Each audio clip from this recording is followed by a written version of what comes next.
নমস্কার, S Bangla news online খবর সব দেখাবো আমরা।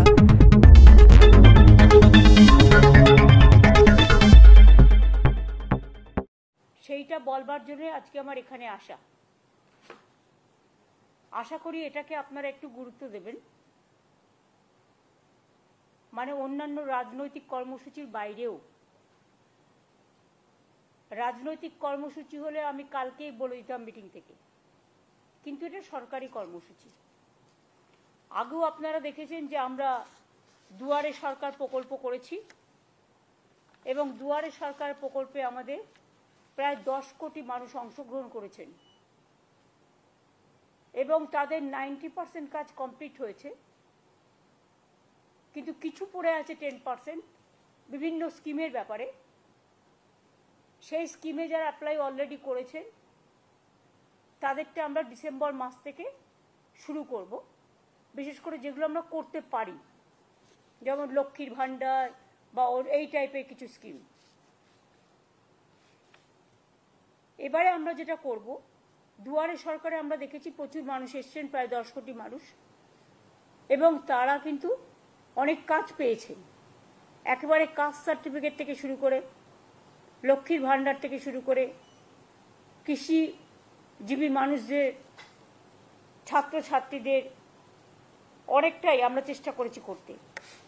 এবারে আমরা একটা প্রোগ্রাম নিচ্ছি, যেটা আমরা চিফ সেক্রেটারি, আমি এবং ডিজি পুলিশ আছেন। এই প্রোগ্রামটার নাম হবে আমাদের পাড়া আমাদের সমাধান। মনে রাখবেন, গভর্নমেন্টের সব ডিপার্টমেন্ট মিলে যে বড় বড় কাজগুলো করে, সেই কাজগুলো যেমন চলছে, যা চলছে সেগুলো চলবে। পয়সা যতটা জোগাড় করতে পারবো সেই হিসেবে চলবে। এখন তো 100 দিনের কাজের টাকাও বন্ধ, গ্রামীণ আবাস যোজনার টাকাও বন্ধ, গ্রামীণ রাস্তার টাকাও বন্ধ।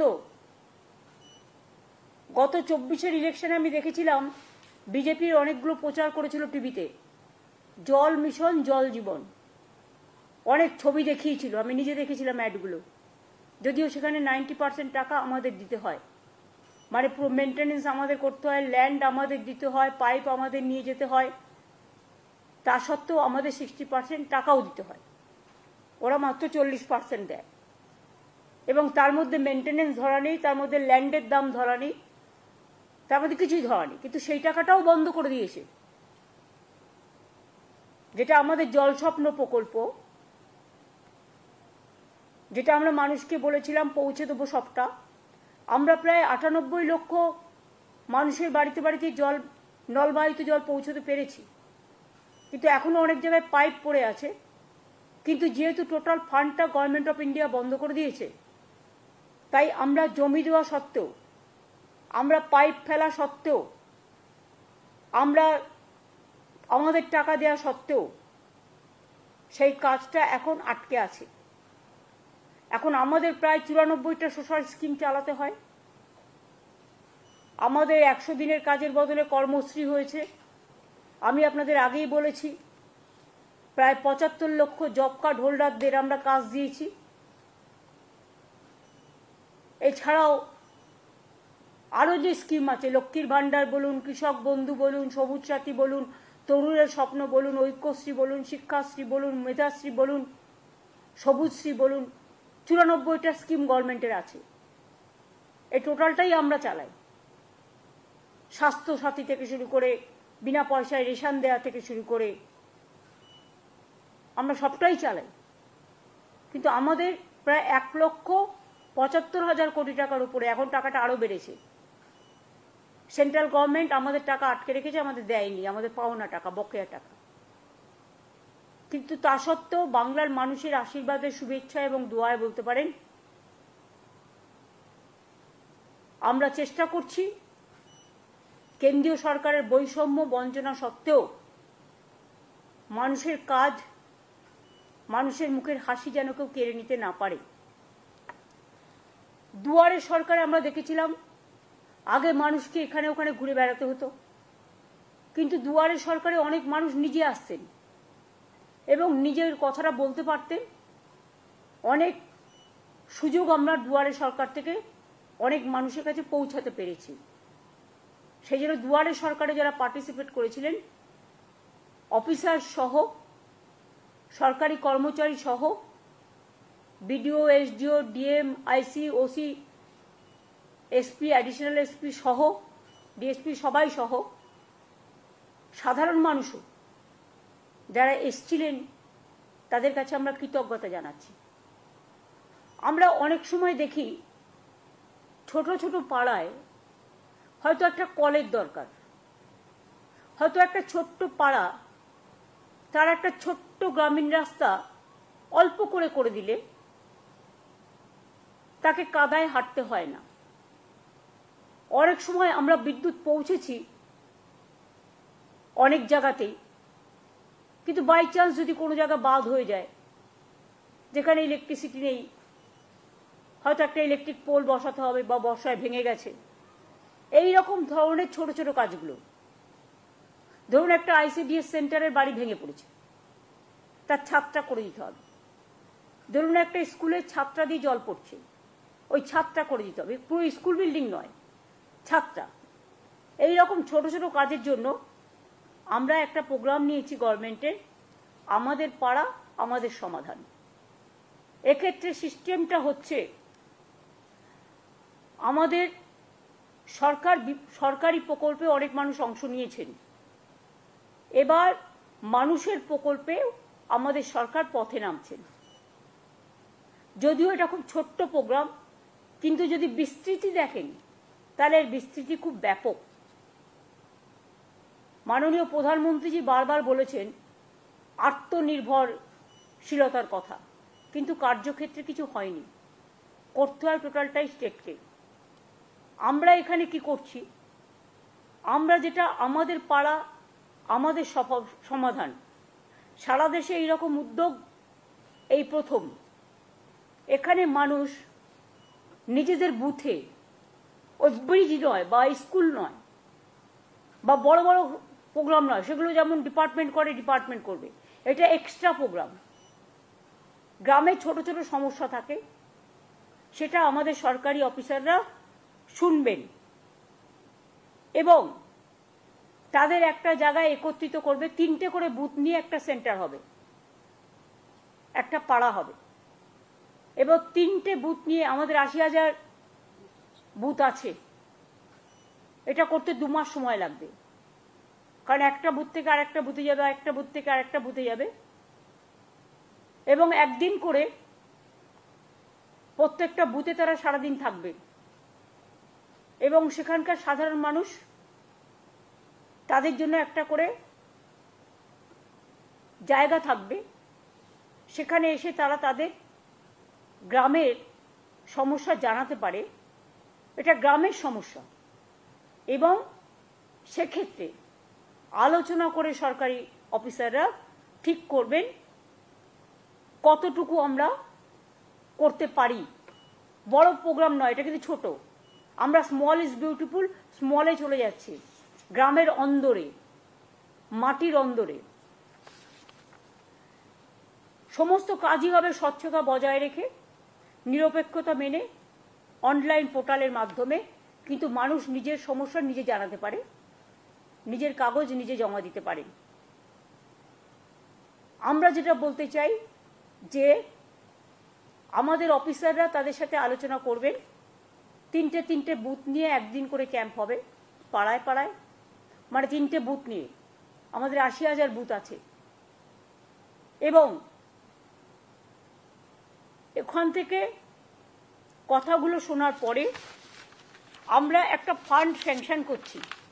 এত সমস্যার মধ্যেও একটা বুথের জন্য আমরা এর জন্য ছোট ছোট কাজ করার জন্য 10 লক্ষ টাকা করে স্যাংশন করব। তার মানে এখানে প্রায় 8,000 কোটি টাকার উপর সরকারের খরচা হবে এবং এর ফলে একটা গ্রাম একটা বুথ নিয়ে হয়, আপনারা জানেন। তার কিছু ছোটখাটো সমস্যা থাকতেই পারে, কিন্তু যে ছোটখাটো সমস্যাগুলো হয়তো পঞ্চায়েত স্তরেও তারা পায় না, সেক্ষেত্রে পঞ্চায়েত যেমন কাজ করছে করুক, গ্রামসভা যেমন কাজ করছে করুক, জেলা পরিষদ যেমন কাজ করছে করুক, মিউনিসিপ্যালিটি যেমন করছে করুক, কিন্তু এটা আমরা পশ্চিমবঙ্গ সরকার আমার পাড়ায় আমার সমাধান এই প্রোগ্রামটা করছি। এটা শুরু হবে 4ই আগস্ট থেকে, সরি 2 আগস্ট থেকে, মানে ফ্রাইডে থেকে, স্যাটারডে থেকে হবে। মানে এই শনিবার তো হবে না, 27শে জুলাই, নো, নেক্সট পরের শনিবার থেকে।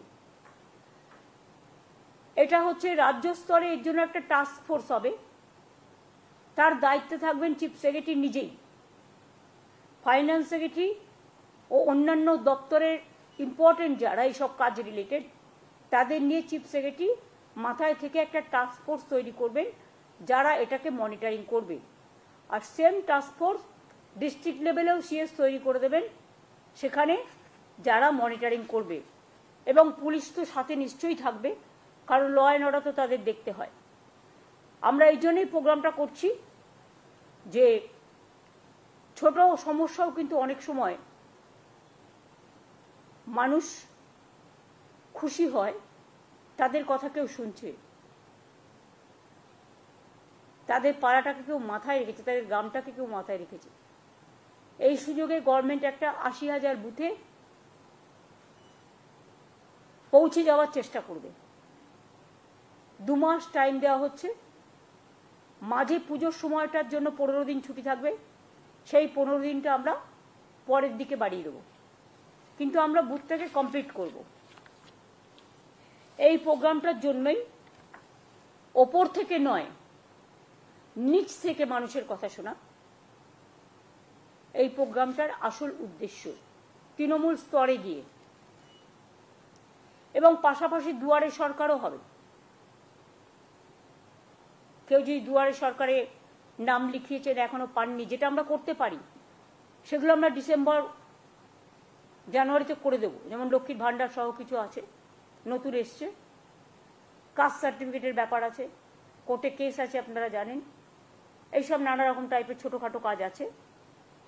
এইটাই হচ্ছে মেন আমাদের প্রাথমিকতা, যে মানুষ নিজেকে নিয়ে গর্বিত করুক, গর্ব করুক, নিজেকে সম্মানিত করুন।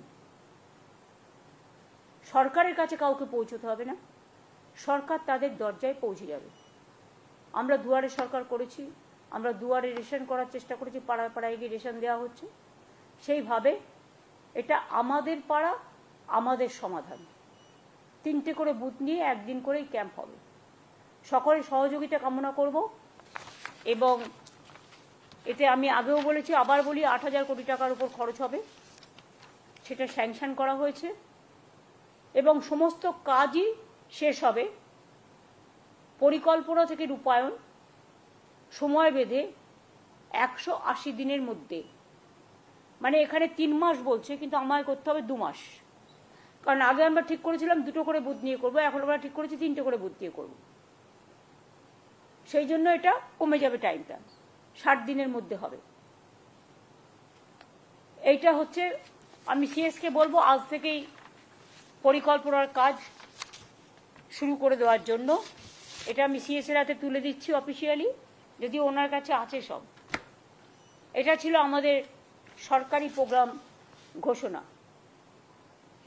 এবার আমি সরকারি প্রোগ্রামের বাইরে, যদিও বাংলা রিলেটেড বলেই বলছি, দেখুন কালকেও আলিপুরদুয়ারের একজনের কাছে, এও তপশিলি সম্ভবত, অঞ্জলিশীল নিত্যশীল স্বামী,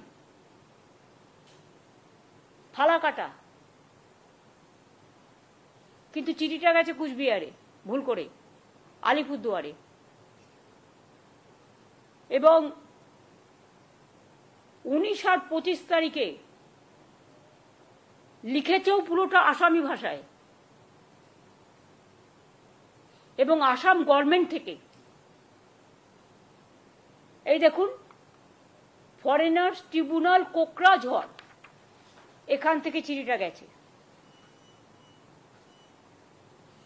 বাংলার ব্যাপারে আসাম কি করে হস্তক্ষেপ করে?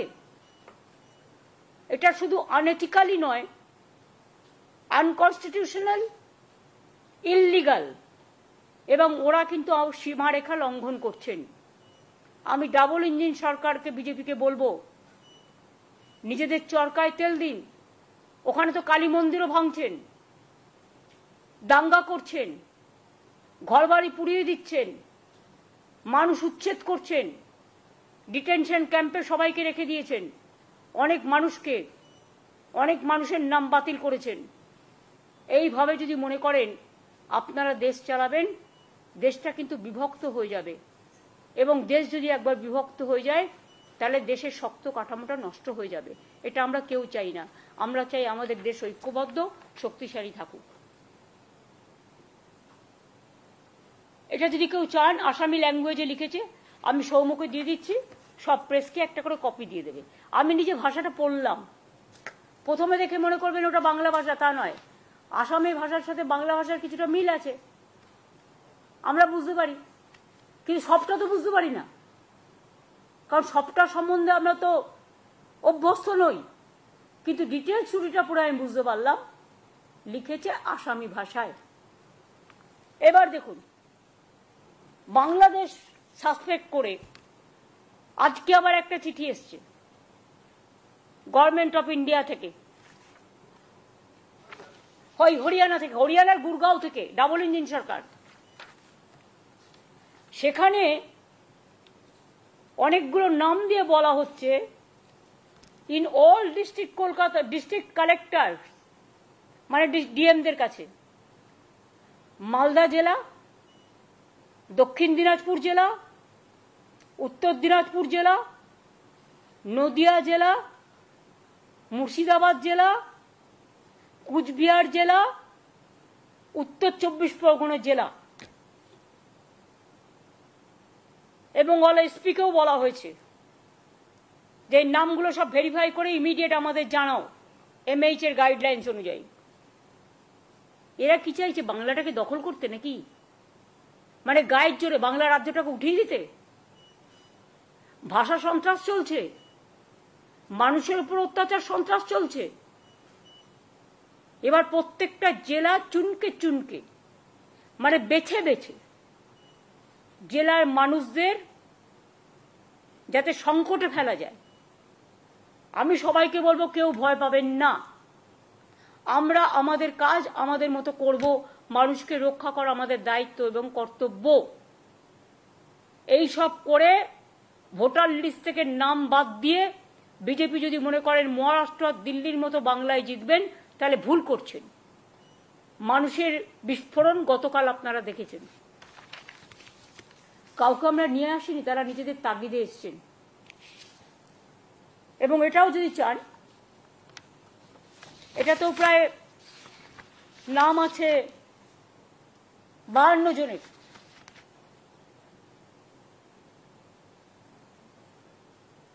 এটা যেহেতু সিক্রেট লেটার আপনাদের আমি দিচ্ছি না, কিন্তু আপনারা যদি দেখতে চান লিস্টটা আমি দেখিয়ে দিতে পারি, আমার কোনো প্রবলেম নেই।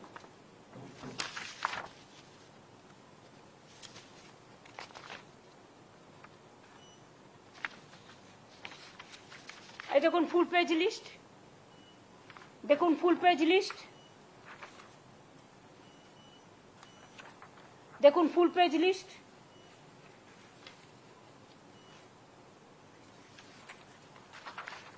দেখুন ফুল পেজ লিস্ট, দেখুন ফুল পেজ লিস্ট, 52 পর্যন্ত সিরিয়াল।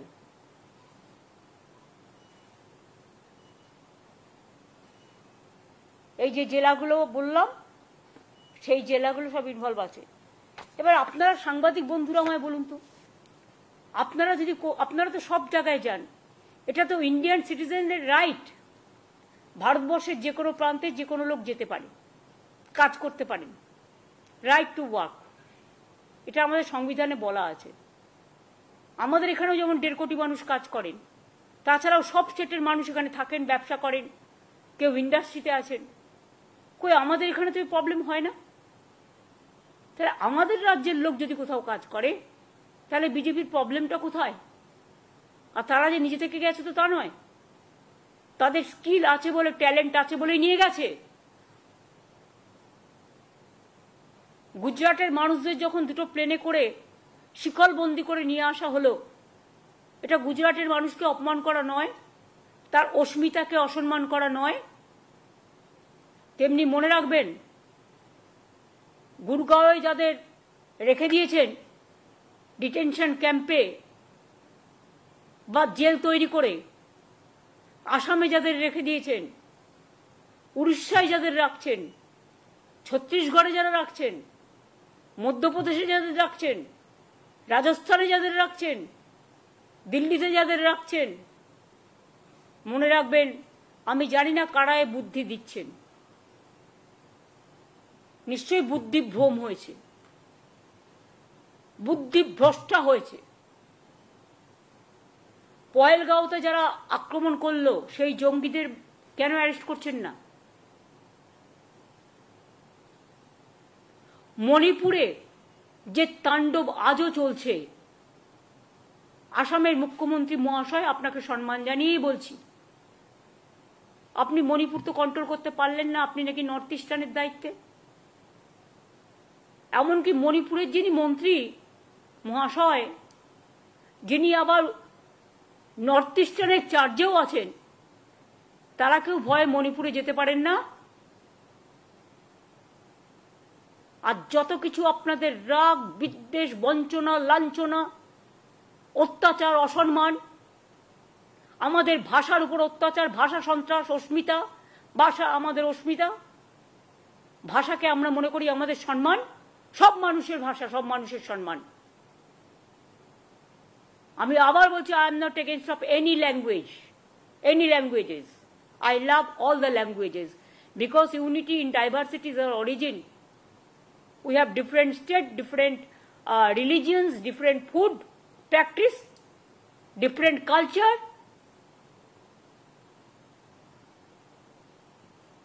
আমরা সবাই সবাইকে নিয়ে ভালো থাকি, এটাই ভারতবর্ষ। সারে জাহাঁ সে আচ্ছা হিন্দুস্তান হামারা। বৈচিত্র্যের মধ্যে ঐক্য। কিন্তু সেটা না করে বাংলা ভাষায় কথা বললেই মনে হচ্ছে যেন আমরা খুব অপরাধ করে ফেলেছি।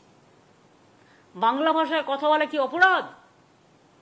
আমি মনে করি অন্য ভাষায় কথা বলাও যেমন অপরাধ নয়, তেমনি আমাদের মাতৃভাষা, আমরা তো ছোটবেলায় বাংলাও শিখেছি, হিন্দিও শিখেছি, স্কুলে সংস্কৃতও শিখেছি ক্লাস 8 পর্যন্ত। তো যদি আমাদের আপত্তি না থাকে অন্য কোনো ভাষায়, তাহলে আপনারা কেন আমাদের ভাষাভাষী লোকেদের উপর অত্যাচার করছেন? এর থেকে নিজেদের ঘরটাকে সামলান না।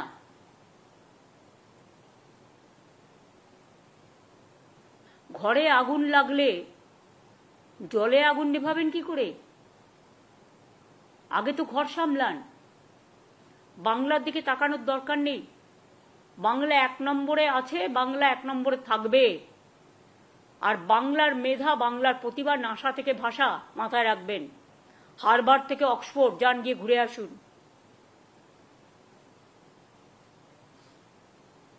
আমি একটা ছোট্ট বলছি, স্টোরির মতো, আমরা ছোটবেলা থেকে শুনে আসছি।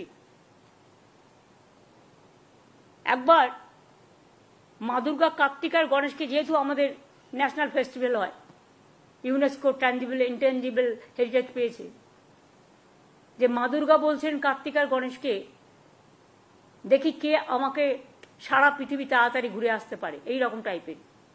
হয়তো কথাটা ঠিক নাও হতে পারে, আমার ছোটবেলার স্মরণ থেকে বলছি। তখন কার্তিক ময়ূরপঙ্খী নিয়ে, ময়ূর নিয়ে ঘুরে, তার বাহন নিয়ে ঘুরে বেড়ালো সারা পৃথিবী, কিন্তু গণেশ শুধু মাকে প্রদর্শন করলো। তখন মা বললেন, দেখলে তো, মাকে ঘোরা, মাকে নিয়ে ঘোরা, মাকে চারিপাশে ঘোরা মানে পৃথিবীকে ঘোরা। যেটা রবীন্দ্রনাথ ঠাকুরের ভাষায়, দেখিতে গিয়াছি পর্বতমালা, দেখিতে গিয়াছি সিন্ধু, দেখা হয় নাই চক্ষু মেলিয়া, ঘর হতে শুধু 2 পা ফেলিয়া, একটি ধানের শীষের ওপর একটি শিশির বিন্দু। এগুলো বাংলার অবদান, জাগরণের অবদান, জাতির অবদান। আমরা আজও গর্ব করে বলি, ন্যাশনাল সং লিখেছেন ইন্ডিয়ার বঙ্কিমচন্দ্র চট্টোপাধ্যায়, আর ন্যাশনাল অ্যান্থেম লিখেছেন বিশ্বকবি রবীন্দ্রনাথ ঠাকুর। রামকৃষ্ণ বলুন, স্বামী বিবেকানন্দ বলুন, বিদ্যাসাগর বলুন, চিত্তরঞ্জন দাস বলুন, ক্ষুদিরাম, প্রফুল্ল চাকি, বিনয় বাদল, দীনেশ, মাতঙ্গিনী হাজরা, যাই বলুন না কেন, নেতাজি সুভাষচন্দ্র বোস, গান্ধীজিও খুব ভালোবাসতেন বাংলাকে, যদিও পোরবন্দরে তার জন্ম, গুজরাটে, কিন্তু তিনি যখন দাঙ্গা হচ্ছিল তখন তিনি বেলেঘাটায় গান্ধী ভবনে বসেছিলেন ফ্রিডম অ্যাট মিডনাইটের দিন। কেন জানেন? যাতে দেশ ভাগের পরে কোনো দাঙ্গা না হয়, দাঙ্গা সামলাবার জন্য। তো আমরা ভালোবাসতেন বলেই তো ছিলেন। বেলেঘাটায় গান্ধী ভবন আছে আমাদের। আমরা গান্ধীজিকে দেশের নেতা বলি, জাতির পিতা বলি। তখন কি ভাবি যে উনি কোন দেশ, কোন রাজ্যে জন্মেছিলেন? সেটা ভাবি না, আমরা ভাবি উনি জাতির পিতা। দেশের নেতা কেমন হয়? দেশকে যিনি ভালোবাসেন তিনি হয় দেশের নেতা। সুতরাং মানুষকে ভালোবাসলে তবেই দেশকে ভালোবাসা যায়, আর মানুষকে ভালো না বাসলে দেশকে ভালোবাসা যায় না। এইটুকুই আমার বলার ছিল। আমি ডকুমেন্টটা সিএস এর কাছে দিচ্ছি, কারণ যেহেতু ডকুমেন্টটা আমাদের কাছে এসছে। এই পর্যন্ত আজকে আমার বলার ছিল। তারপরে যদি এই সাবজেক্টের উপর আপনাদের কোনো কোশ্চেন থাকে, ইউ ক্যান। एक सवाल था पार्लियामेंट से जुड़ा हुआ। पहले आप बताओ, आप लोग तो हम जो कहते हैं वो आप कहते हैं, वो तो नहीं कहते हैं। आप लोगों के ऊपर तो रेस्ट्रिक्शन होता है, बीजेपी जो कह देता है वही आप लोग कह देते हैं। आप कर सकते हैं ना, हम जो बोलते हैं करने का हिम्मत है। आज तो दूरदर्शन को भी ले लिया, एएनआई को भी ले लिया, सबको ले लिया। लेकिन आप पूछिए, आपका पूछने का हक है। कल पार्लियामेंट में राज्यसभा में ऑपोजिशन एमएलए से मूव किया था नोटिस जस्टिस वर्मा के खिलाफ, उसके बाद ही वाइस प्रेसिडेंट जगदीप धनखड़ ने उसको एक्सेप्ट किया। आपकी उसको घुमा रहा है। देखिए, जो हमारा पता नहीं है, एक चीज आप लोगों को तैयार करके देता है, आप करते हैं, इसका अंदर में और कुछ गड़बड़ है, देख लो। क्यों आप इसको डेकोरेशन किया है? ये आपका डेकोरेशन हो सकता है, और इसको जवाब दिए हम नहीं कर सकता है। इसको पार्लियामेंट्री कमेटी सब है, एमपीज लोग है, उसको सवाल करने का आदत है, वो जब मौका मिलेगा करेगा। लेकिन आप तो क्वेश्चन तैयार करके ले आया, रिप्लाई तैयार करके ले आया, आपको कैसे पता चला इसके लिए किया? You cannot decide the political parties for what reason Mr. Dhankar resigned. You cannot decorate that line.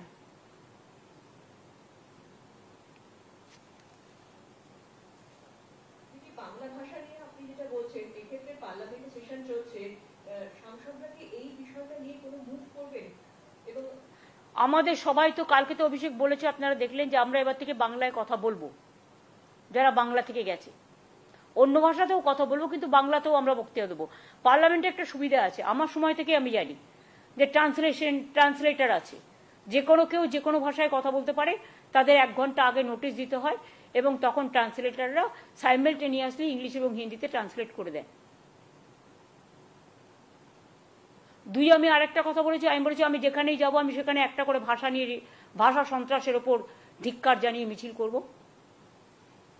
আমরা সম্ভবত যদি সবকিছু ঠিকঠাক থাকে, তাহলে 27 আর 28 আমাদের বীরভূমে প্রোগ্রাম আছে, কারণ আমাদের অনেক একটা এআরএম মিটিং হবে, আর তাছাড়াও আমাদের ব্রিজ উদ্বোধন আছে, আরও কিছু উদ্বোধনের প্রোগ্রাম আছে। ওগুলো করে দিলে তাড়াতাড়ি করে ব্রিজগুলো চালু হয়ে যাবে। কাজে ওখানেও কিন্তু আমি যখন যাব, আমি ভাষা নিয়ে একটা মিছিলও করব।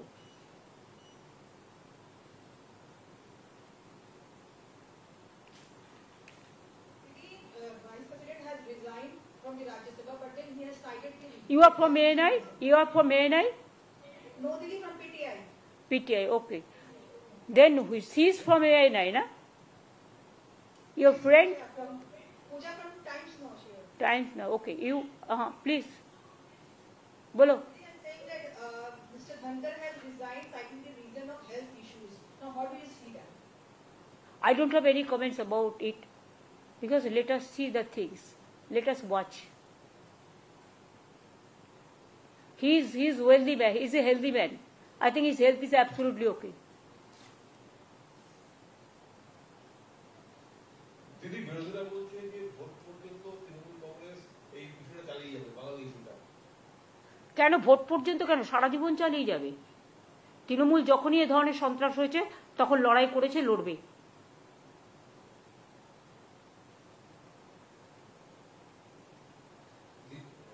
দিদি, আপনি বললেন যে অনেকের কাছে এরকম চিঠি এসেছে। আমরা আগে দেখেছিলাম যখন এরকম কোনো মানুষকে সন্দেহ চোখে রেখে ডিটেনশনে ক্যাম্পে পাঠিয়েছে, তখন রেসপেক্টিভ ডিস্ট্রিক্ট পুলিশের কাছে লেটার যায়, কোয়েরি লেটার যায়। এখন কি সরকার থেকে কোনো স্ট্যান্ডার্ড ইনস্ট্রাকশন পুলিশের কাছে যাবে যে সরকারকে না জানিয়ে পুলিশ নিজেদের? তারা তো আগেই তাদের ভরে দিয়েছে, পরে তো আমরা জানতে পারছি, তখন আমাদের ইনফরমেশন আমরা দিয়ে দেবো। তাহলে এখানে যারা আছে তাদের সম্বন্ধেও এই কোয়ারি হবে তো? এখানে যে মানুষগুলো কাজ করে তাদের সম্বন্ধেও এই কোয়ারি যদি স্টার্ট করি আমরা, সেটা কি ভালো দেখাবে? আমি করতে চাই না, কারণ we respect each and everybody. একটা ভাষায় কথা বলা কারো অপরাধ নয়। আজকে সাউথ ইস্ট পুরো এশিয়াতে বাংলা ভাষায় কথা বলার ভাষা হচ্ছে দ্বিতীয় স্থানে, আর সারা পৃথিবীতে পঞ্চম স্থানে। 30 কোটির বেশি মানুষ বাংলায় কথা বলে, এটা মাথায় রাখবেন পৃথিবীতে।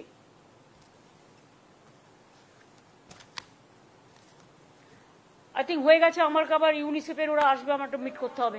একটা জিনিস সেখানে জিজ্ঞেস করা ছিল, সেটা হচ্ছে যে এই যাদের নিয়ে কোয়েরি করতে পাঠাচ্ছে তাদেরকে নির্দিষ্ট হোল্ডিং যাচ্ছে, মানে যে রাজ্য থেকে কোয়েরি পাঠাচ্ছে সেখানে 30 দিনের জন্য একটা হোল্ডিং ক্যাম্পে রেখে দেওয়া হচ্ছে। সেটা তো কালকে আপনাদের এই মিটিংয়ে দেখালাম। এটা ইল্লিগাল ডিটেনশন এবং অসম্মান আমাদের মাতৃভাষার প্রতি। এটা চ্যালেঞ্জ হবে, just wait and see. It will be challenge at proper time.